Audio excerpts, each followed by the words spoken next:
dito tayo manggagaling sa Museum of Anthropology. Hindi naman natin iikutin yung buong park kasi galing ako dyan sa National Museum, may kinuha lang ako picture sa labas. For my B-roll ng video na ini-edit natin ngayon. So, tatawid lang tayo papuntang Calao using this pathway. So, malaki yung park eh.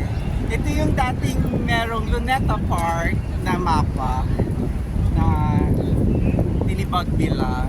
Nakamiss yun kasi when I was growing up, that is part of the attraction here. Yarn. So, this is the Museum of Anthropology. Tapos, harap natin is the National Museum of Natural History. That is the National Museum of Natural History. So, yan. Ang lapad, ang daming palm trees. Pero para silang mga date palms.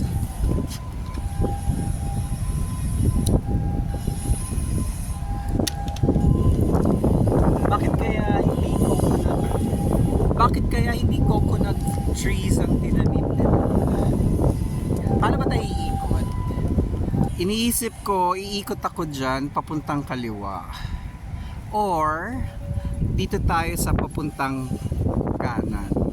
Let me decide now. But before I decide, makita ko yung National Museum Anthropology. That looks like the front view. So, ngayong maayos na itong park, baka dito na papasok. Dati kasi doon ka sa gilid eh. Sa likod papasok yung malapit sa Taft Avenue. So, may nakikita akong metal detector. So, malamang dyan na tayo papasok. Hindi ko lang alam kung nakikita sa likod ko ang DMCI. Naging polemiko ang building na yan few years ago bago siya natapos. So kung hindi kayo nakatutok sa news dati, ang controversy dyan is bakit tatayuan ng mataas na building masisira ang background ng statwa ni Jose Rizal banda dun sa kabilang kanto. Kasi nga naman dati pagkukunan ng picture si Jose Rizal from the Rojas Boulevard point of view, blue sky lang, ulap lang ang makikita mo. Ngayon, nandoon na siya sa likod. So, marami pumalma. So, dalawang administrasyon yan eh, ang pinagdaanan yan. The first administration, then the second administration. Pero, the first administration kasi in-approve naman yon. I think sa second administration na nagkaroon ng kontrobersya kasi doon na nagsimulang mag-take form yung building. So doon na nila nakikita, oh my god, ano siya, magiging photo bomber sa likod. But then again, nakalusot naman kasi nga sinasabi nila wala namang nilabag. Tapos there were no laws in place that time that would prevent a property developer or anyone to build a building over that portion. Kasi kung tutuusin nga, layo-layo na naman niya eh. Siguro mga 2 kilometers na ba yan? Siyempre, ang sales talk naman dyan is from your units facing the park, you have the nice view of the park. Tapos may nakita ako sa Instagram, maganda-ganda nga yung view niya. So I think mas maganda pa ngayon kasi this area used to be the mapa na hindi naman nila tinutubigan na in the later years.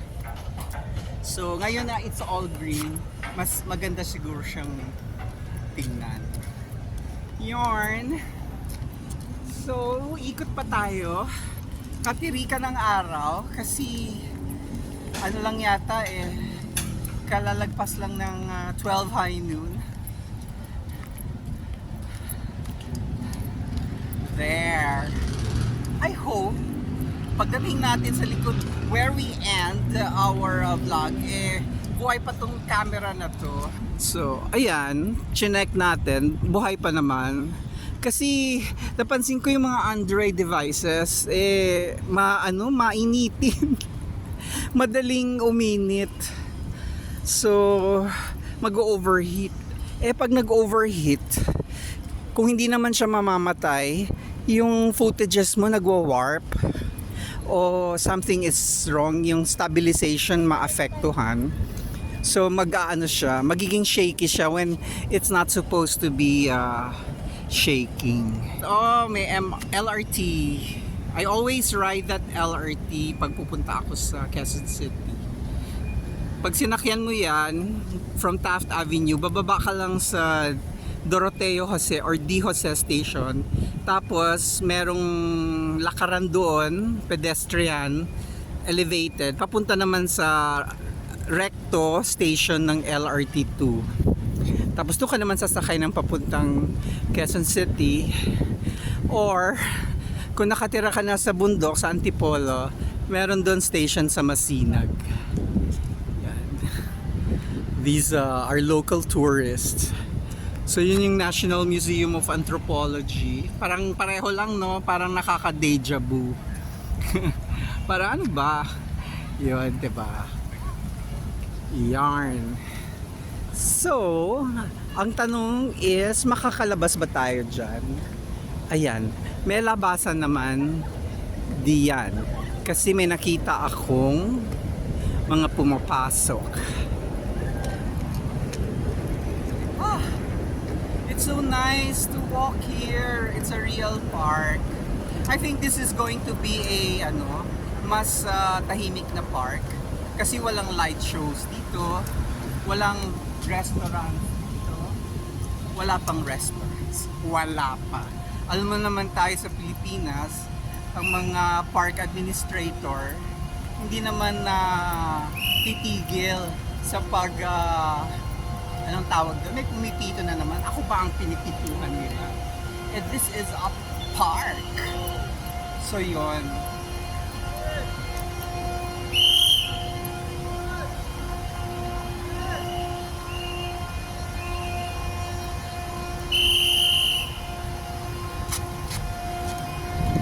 Bawal? Walang daanan dyan? Wala naman nakalagay. No passing. Nakakita ko, may mga pumapasok. Sa harapan? Yes po. Ginoong officer. Hindi naman ako galing sa harapan. Dito sir, pumipito na po ako sir. Kaso busy po kayo dyan sir sa pag-ano sir. Malay ko naman kung akong pinipituhan mo. Kaya nga po. Dapat meron kang megaphone.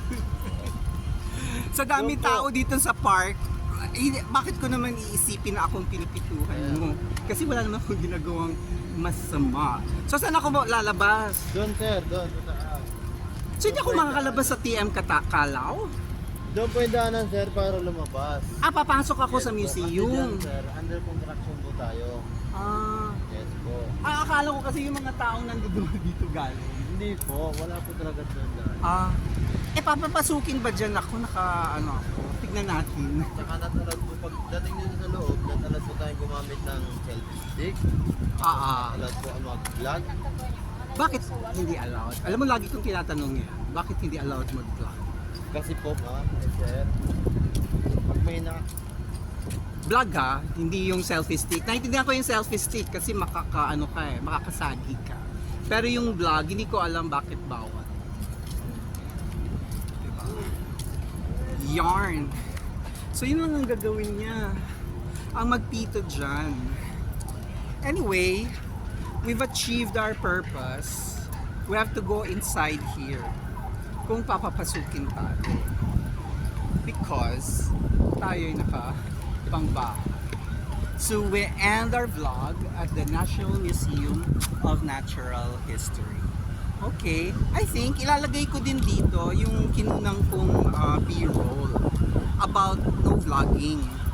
Doon sa kabila, sa National Museum of Fine Arts, pinagbabawal ka rin mag-vlog. Pero allowed naman yung video. Tapos nilapitan ako one time, bawal pong mag-video. Sabi ko, bakit bawal mag-video? Kanina sabi sa akin, okay naman mag-video. Bawal pong magsalita. Bakit bawal magsalita? So yun. So ngayon naman, bawal mag-vlog. Pero dun sa listahan nila, walang nakalagay no vlogging. Diba?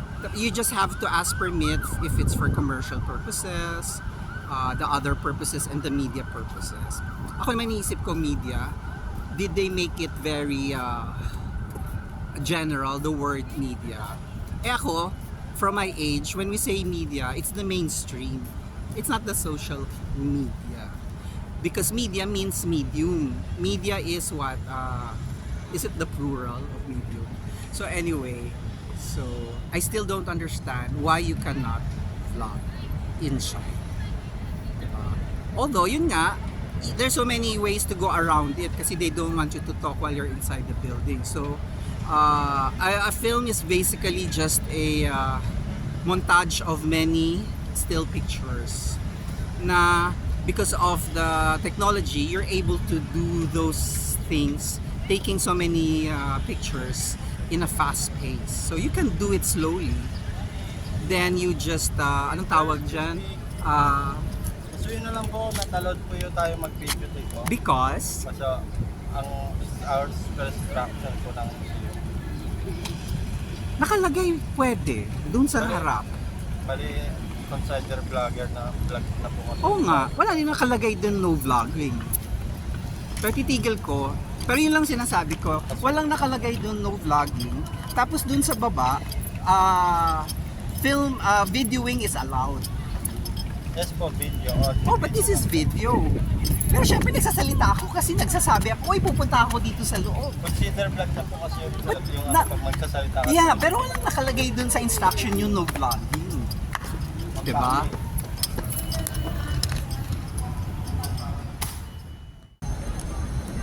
So ito na, lumusot na tayo. Ikot ako ng ikot, hindi ako masyadong nag-o-observe sa ating paligid ko na saan yung exit. Pag stop ko, sabi ko, parang umiikot lang ako. Eh yung pala nasa second floor ako from that entrance sa likod or sa harap, whichever the case may be. Tapos itong nakaharap sa Calaw, eh nasa mas mababang floor, so I had to take the stairs down. So yun naman, habang nagba-vlog tayo, yun natapat na tayo sa museum, nakita nyo, nilapitan ako ng Jaguar. At sinabihan tayong bawal mag-vlog. Eh kanina, may kausap tayo, hindi naman tayong sinitan na nagba-vlog. So pati sa park, bawal ka mag-vlog. So let us end this vlog. Thanks for joining me. Bye-bye! Nasa ano na ako? Nasa Taft Avenue. Mwah, mwah, mwah!